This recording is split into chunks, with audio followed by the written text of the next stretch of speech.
खुलुमबाय नोंथांमोनखौ आसा खालामदों बयबो मोजाङै दङ। दिनैनिफ्राय आं क्लास 10 नि सानखान्थिखौ आरो कन्टिनिउ खालामनो ट्राइ खालामदों।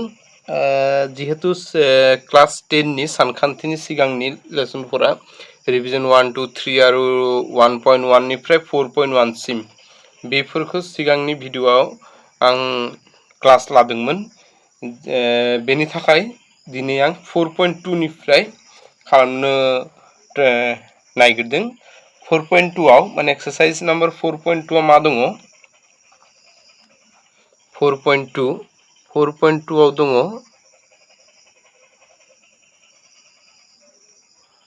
4.2 आव दङ सानजाबगिरि बिजिरनायजों गाहायनि जौगानि समानथायफोरनि रोदाफोरखौ दिहुन। 1 बेयाव बेसेबां दङ? x to the power 3 minus 3x minus 10 equal 0। बेखौ जों सिगांनि क्लासाव माने नोंथांमोना जुदि आंनि सिगांनि भिडिअफोरखौ नायो 2.2 एक्सारसाइज नाम्बार 2.2 आव बिदि सेम मेथ्स दंमोन। बेयाव आल्फा बिटानि सोमोन्दै दंमोन। बेयाव बेनि रोदाफोरखौ दिहुननाया मेथडा एखेमोन।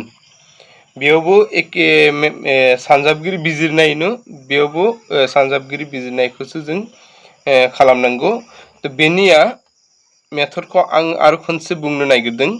बेनि मेथडा दङ बे x to the power 3 दं x²।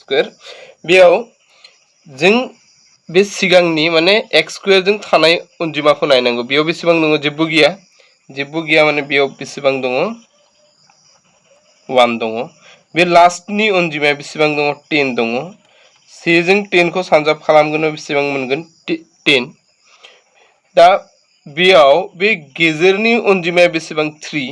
बे अनजिमाखौ बिदि मोननै अनजिमाजों राननांगौ जाहाथे बे मोननै अनजिमाखौ दाजाब नङाबा दानख' खालामगोनबा 3 मोनगोन। माने बेयाव थानाय अनजिमाजों एखे जानांगौ। आरो जुदि बे ए आरो बे मोननै अनजिमाखौ सानजाब खालामगोनबा बेनि सानजाब गासै बेसेबांमोन? 10। बेनि सानजाब गासैबो बेसेबां मोननांगौ? 10 मोननांगौ। बाथ्राया मा जादों? जों सिगाङाव मा खालामनांगौ?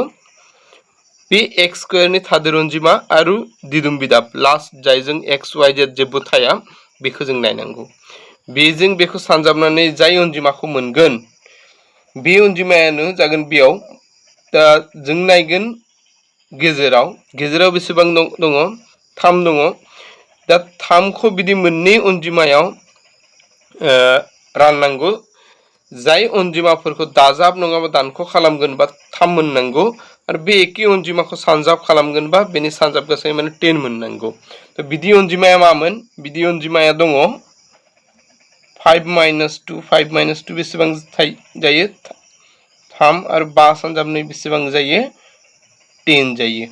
माने जों बेयाव मा लिरगोन? 5 माइनास बेसेबां? 2। बे 5 - 2 मामोन? 3। माने 5 निफ्राय 2 खौ दानख' खालामगोन बेसेबां मोनगोन? 3 मोनगोन।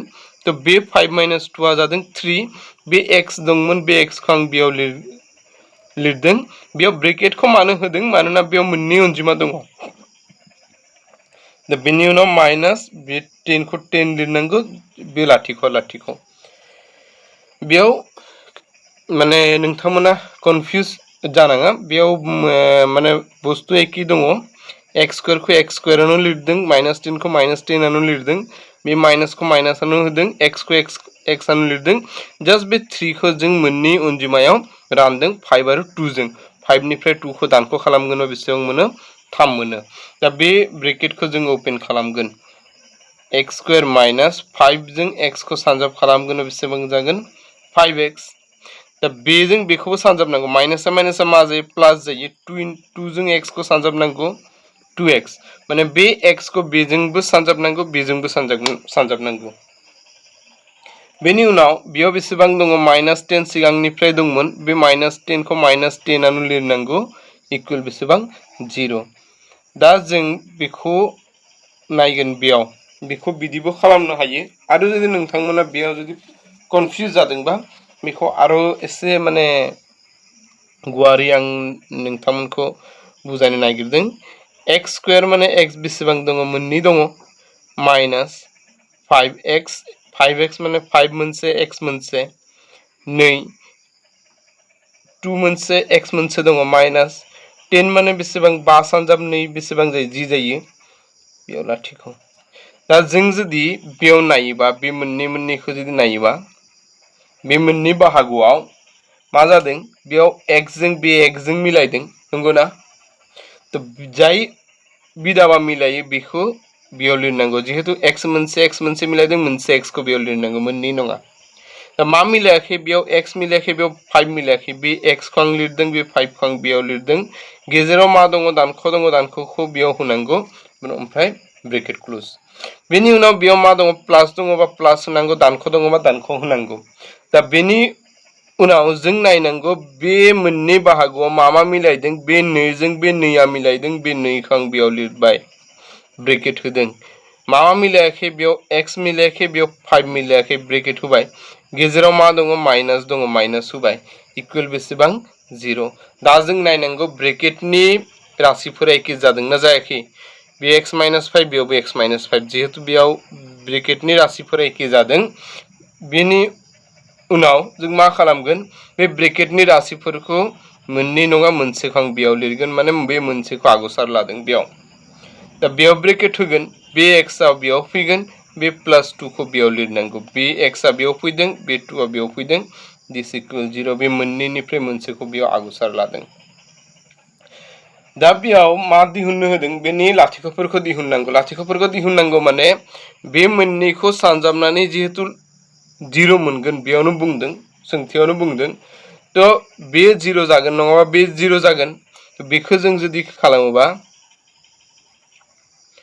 x - 5 आ 0 एबा x + 2 नि माना मा जानांगौ 0 जानांगौ माने बेनि माना 0 जानांगौ नङाबा बेनि माना 0 जानांगौ जागोन नङाबा बेनि माना 0 जागोन बेनिफ्राय जों x नि मानखौ दिहुननांगौ बे -5 खौ जों जुदि बेथिं लायोबा -5 आ मा जागोन +5 जागोन आरो बेयाव बे +2 खौ बेथिं लायोबा +2 आ मा जायो -2 जायो माने सोलायो दाजाबा दानख' जायो दानख'आ दाजाब जायो बेयाव जिहेतु जेबो होआखै माने बेयाव मा दङ दाजाब दङ माने बेनि आन्सारा ओमफ्राय बेसेबां जागोन x नि माना जागोन 5 एबा -2 तो दा जों कुइसन नम्बर 1 आरो 2 आ एखे बेनि थाखाय आं 2 खौ खालामा जायफोर एसे आलादा दङ माने एसे नोंथांमोना गुरा सानदों बेफोरखौ आं खालामनो नागिरदों आं 3 खौ खालामनो नागिरदों 3 आव दङ √2x² प्लस 7x प्लस 5√2 इज इक्वल बेसेबां 0 ओमफ्राय बेयाव आं सिगाङावनो बुंदोंमोन जों बेयाव माखौ नायनांगौ बे माने x² नि थादेर अनजिमाखौ आरो बे दिदोम बिदाबखौ बेयाव बेसेबां दङ √2 दङ आरो लास्टआव बेसेबां दङ 5√2 बेफोरखौ जुदि सानजाब खालामोबा 5√2 बेयाव √2 मोननै दङ √2 होल स्क्वायर लिरनो हायो जों तो 5 बे स्क्वायर जों रूट को कैंसिल जागोन बा बेसेबां जागोन 5 × 2 बेसेबां जायो 10 जायो माने बेयाव जों बिदिखौ जों लानांगौ a आरो b खौ माने गेजेराव बेसेबां दङ 7 दङ 7 खौ बिदि मोननै अनजिमाजों राननांगौ जायखौ दाजाब नङाबा दानख' खालामगोनबा बेसेबां जानांगौ 7 जानांगौ आरो बे एखे अनजिमाफोरखौ सानजाब खालामगोनबा बेयाव बेसेबां मोनदों 10 मोनदों 10 मोननांगौ मानो 10 मोननांगौ मानोना बेयाव √2 जों 5 खौ सानजाबनानै जों बेसेबां मोनदों 10 मोनदों तो बिदि मा अनजिमा दङ जायजों सानजाब खालामगोनबा 10 मोनगोन दाजाब नङाबा दानख' खालामगोनबा 7 मोनगोन बिदि अनजिमाया दङ 5 आरो 2 5 + 2 बेसेबां जायो 7 जायो आरो 5 जों 2 खौ सानजाब खालामगोनबा बेसेबां जायो 10 जायो तो बे √2 खौ आं √2 आनो लिरदों x स्क्वायर खौ x स्क्वायर आनो लिरदों प्लस बे 7 नि जायगायाव जों बेसेबां लिरगोन सिगांनि बायदि 5 + 2 मानोना 5 जों 2 खौ दाजाब खालामगोन बेसेबां मोनो 7 मोनो x आनो फैदों 5 √2 5 √2 आनो जादों बे लाथिख' बेनिफ्राय √2 x स्क्वायर प्लस बेजों बेखौ जुदि सानजाब खालामो बेसेबां जायो 5x 2 जों x खौ सानजाब खालामो बेसेबां जायो 2x ओमफ्राय बेयाव 5 √2 दिस इक्वल बेसेबां 0 दा √2 x स्क्वायर माने बेसेबां x मोननै दङ प्लस 5 * x माने 5 मोनसे x मोनसे 2x माने 2 मोनसे x मोनसे ओके एक सेकेंड बेयाव 2 आ 2 माने मा जायो आं जुदि बेयाव 2 खौ नायोबा 2 खौ जुदि उल्टा नायोबा 2 माने √2 होल स्क्वायर माने √2 मोननै दङ बेयाव बिदिनो बेयावबो बे 2 खौ जों मा लिरनो हायो √2 ओमफ्राय x प्लस 5 √2 इज इक्वल बेसेबां 0 बे √2 सिनायगोन ना नोंथांमोना ओके दा बेनि आगसारफोरखौ नायगोन जों बे मोननै बाहागोआव मा मिलायदों बेयाव x जों बेयाव x मिलायदों x खौ आं आगसार लादों मा मिलायाखै √2x मिलायाखै बेयाव मा मिलायाखै बा मिलायाखै बे मोननै बाहागोआव मा मिलायदों √2 जों √2 मिलायदों प्लास दङ प्लास होदों बे √2 खौ बेयाव होदों मा मिलायाखै √2 मिलायाखै बेयाव x मिलायाखै बेयाव मा मिलायाखै बा मिलायाखै ओमफ्राय बेयाव बेसेबां 0 दा जों ब्रेकेटनि राशिफोरखौ नायनांगौ जे एखे जादोंना जायाखै बेयाव √2x + 5 बेयावबो √2x + 5 माने जिहेतु बे मोननै बाहागोआव माने बे मोननै राशि एखे जादों माने जोंनि बेयाव बेसिम जेबो गोरोन्थि जायाखै जुदि बेयाव बे मोननैया मिलायाबा नोंथांमोना माने साननांगौ जे बेयाव माबा मोनसे गोरोन्थि जादों दा जों मा खालामगोन बे √2x + 5 खौ जों बेयाव लिरगोन जिहेतु बेयाव मोननै दङ मोनसेखौ बेयाव आगसार लागोन बे x खौ बेयाव लिरनांगौ प्लास होनानै बे प्लास √2 खौ आं बेयाव लिरगोन इक्वल 0 दा सिगांनि बायदि √2x माने बे बाहागो इज इक्वल बेसेबां 0 जागोन